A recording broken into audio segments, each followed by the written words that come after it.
ଭଗବାନଙ୍କର ଏ ସୃଷ୍ଟିରେ ସୁନ୍ଦର ଜୀବ ହେଲା ସବୁଠୁ ମଣିଷ।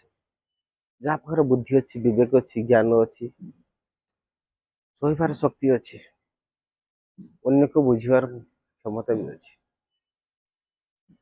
କିନ୍ତୁ ଏଇ ମଣିଷ ତା ଜୀବନରେ ନିଜର ସୁଖୀ ପାଇଁ ଅନ୍ୟକୁ ବଳି ଦେବା ପାଇଁ ପଛାଏନି। ଠିକ୍ ସେମିତି ହାଇଦ୍ରାବାଦରେ ଗୋଟେ ଦୁଃଖଦ ଘଟଣା ଘଟିଯାଇଛି। ରିସେଣ୍ଟଲି ତାର ଗଭର୍ଣ୍ଣମେଣ୍ଟ କିଛି ଜଙ୍ଗଲକୁ ନଷ୍ଟ କରିବା ପାଇଁ ଯାଉଛି। ସେ ଜଙ୍ଗଲରେ ରହୁଥିବା ପଶୁ ପକ୍ଷୀ କୀଟ ପତଙ୍ଗ କ'ଣ ଦବ? ଯଦି ଆମେ ଆମ ଘରୁ ଆମକୁ କିଏ ତୋଳି ଦିଅନ୍ତି ଆମକୁ କେମିତି ଲାଗିବ? ଆମେ ତ ମଣିଷ, ଆମର ପ୍ରତିବାଦ କରିବାର କ୍ଷମତା ଅଛି, କିନ୍ତୁ ସେମାନଙ୍କର କିଏ ଅଛି? ସେମାନଙ୍କର ତ ରକ୍ଷଣାବେକ୍ଷଣ ଏଇ ମଣିଷ ହିଁ କରେ ନା।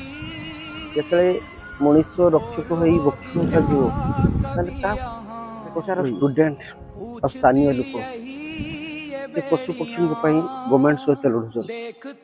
ଆମର ବି କର୍ତ୍ତବ୍ୟ କିଛି ଅଛି। ଆମେ ଏତେ ଦୂରରେ ଥିଲେ ବି ସୋସିଆଲ ମିଡ଼ିଆ ମାଧ୍ୟମରେ ଆମେ ସେ ଗଭର୍ଣ୍ଣମେଣ୍ଟକୁ ବି ପ୍ରତିବାଦ କରିପାରିବା। ପ୍ଲିଜ୍ ସେଥିପାଇଁ ଏ ଭିଡ଼ିଓଟିକୁ ଏତେ ମାତ୍ରାରେ ସେୟାର କରନ୍ତୁ ଯେ କି ହାଇଦ୍ରାବାଦର ଗଭର୍ଣ୍ଣମେଣ୍ଟକୁ ଏ ସୋସିଆଲ ମିଡ଼ିଆର ଆଭାସ ଜଣାପଡ଼ିବ। ଶେଷ ଟାଇମରେ ଏତିକି ରିକ୍ୱେଷ୍ଟ କରିପାରିବି, ଭିଡ଼ିଓଟିକୁ ଏତେ ମାତ୍ରାରେ ସେୟାର କରନ୍ତୁ ଯେ ସମସ୍ତଙ୍କ କାନରେ ଭିଡ଼ିଓଟି ପଡ଼ିବ। କାହିଁକିନା ଆମେ ଆମ ପାଇଁ ଲଢ଼ୁନେ, ଆମେ ସେଇମାନଙ୍କ ପାଇଁ ଲଢ଼ୁଛେ ଯିଏ ଆମକୁ ଭରସା କରିଛନ୍ତି। ଠିକ୍ କହିଲେ ନା?